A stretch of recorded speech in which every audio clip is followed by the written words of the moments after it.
Programme में एक बार फिर खुशामदीद। बात हो रही थी मौजूदा माशी और सियासी अदम इस्तेहकाम के हवाले से, और इसके लिए ज़रूरी है कि तमाम स्टेक होल्डर्स ऑन बोर्ड हों। ब्रेक से पहले चूँकि अकरम चीमा साहब से गुफ्तगू हो रही थी, वो ये कह रहे थे कि तमाम चीज़ें बहुत बेहतर जा रही थी। ख़ुद इस हुकूमत का जो इक़्तिसादी सर्वे रिपोर्ट था उसके मुताबिक 4 सेक्टर्स में वाज़े तौर पर अहदाफ जो हैं वो अचीव हुए और उनसे ज़्यादा अचीवमेंट मिली, और बाकी इंडिकेटर्स भी मस्बत जा रहे थे। फिर क्यों हमारी हुकूमत को चेंज किया गया? दूसरा सवाल उनका ये था कि हुकूमत तब्दीली अपनी जगह, लेकिन तजर्बेकार हुकूमत आई और वो भी रिलीफ नहीं दे सके। IMF के साथ वो दावा करते थे कि बेहतर डील करेंगे, नहीं कर सके। इसकी क्या वजह, ये जानते हैं मिर्ज़ा इश्तियाक बेग साहब से। बेग साहब, चूँकि अब वज़ीर-ए-आज़म ये कह रहे हैं कि हम रिलीफ देंगे आवाम को, और इस वक्त करंट माशी पॉलिसियाँ आपकी क्या हैं और किस तरह आप समझते हैं कि आवाम को रिलीफ मिलेगा अगले 2 ढाई 3 महीनों में? चूँकि इसमें तो कोई शक नहीं कि इस वक्त मुश्किल सूरत हाल है और गैर मकबूल और गैर मामूली फैसले आपको करने पड़ रहे हैं।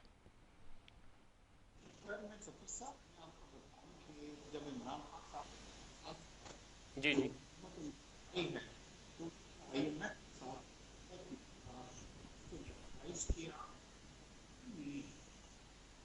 जी प्राइसेस के वो कम कर दी उन्होंने, जब एक जी जी हमारा मुआहदा था 19 था तो कोई सबसे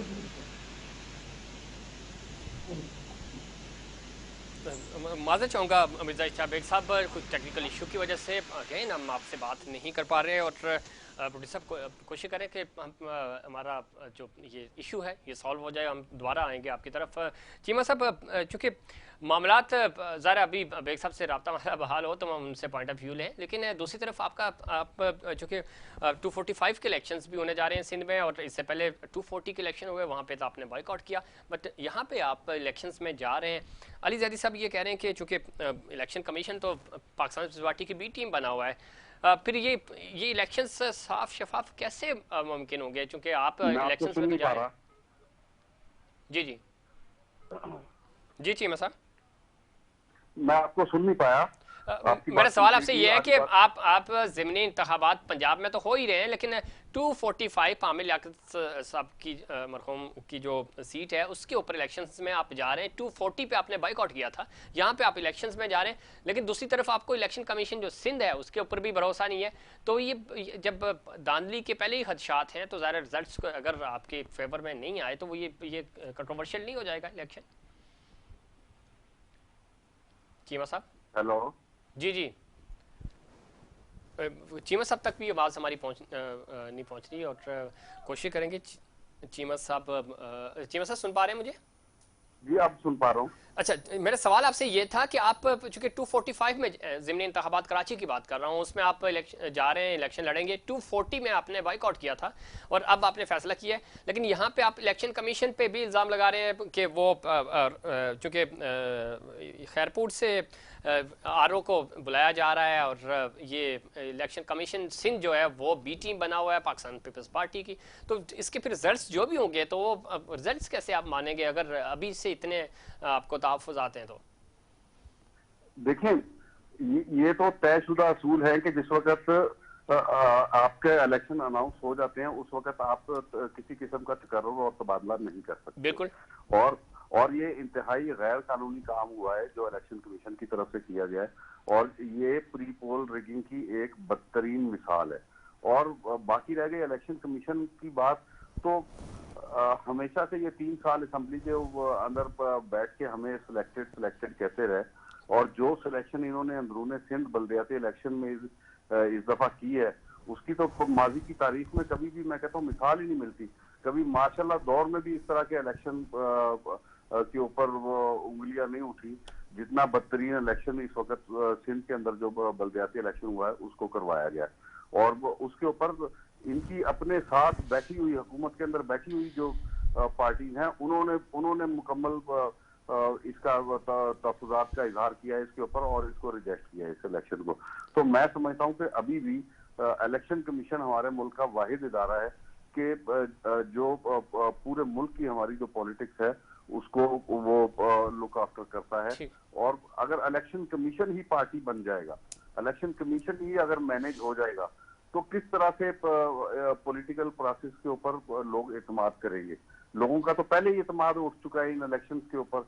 वो जब देखते हैं कि यहाँ तो सिर्फ ताकत के जोर पे जो है इलेक्शन होते हैं और ताकतवर जो लोग हैं वही इलेक्शन को मैनिपुलेट करते हैं और हुकूमतें मैनिपुलेट करती इस हैं। हवाले से चीमा साहब, आपकी इलेक्शन कमीशन अफसरान से कोई बात हुई सिंध लेवल पे और वफाक पे? तो ज़ाहिर है आप वहाँ पे भी आपके तहफ़्फ़ुज़ आते हैं, वहाँ भी इस हवाले से खान साहब कोशिश कर रहे हैं? जी, इस सिलसिले में हम इलेक्शन कमीशन से भी रिव्यू कर रहे हैं जी और जी। इस सिलसिले में हम इंशाल्लाह कोर्ट भी जा रहे हैं कल।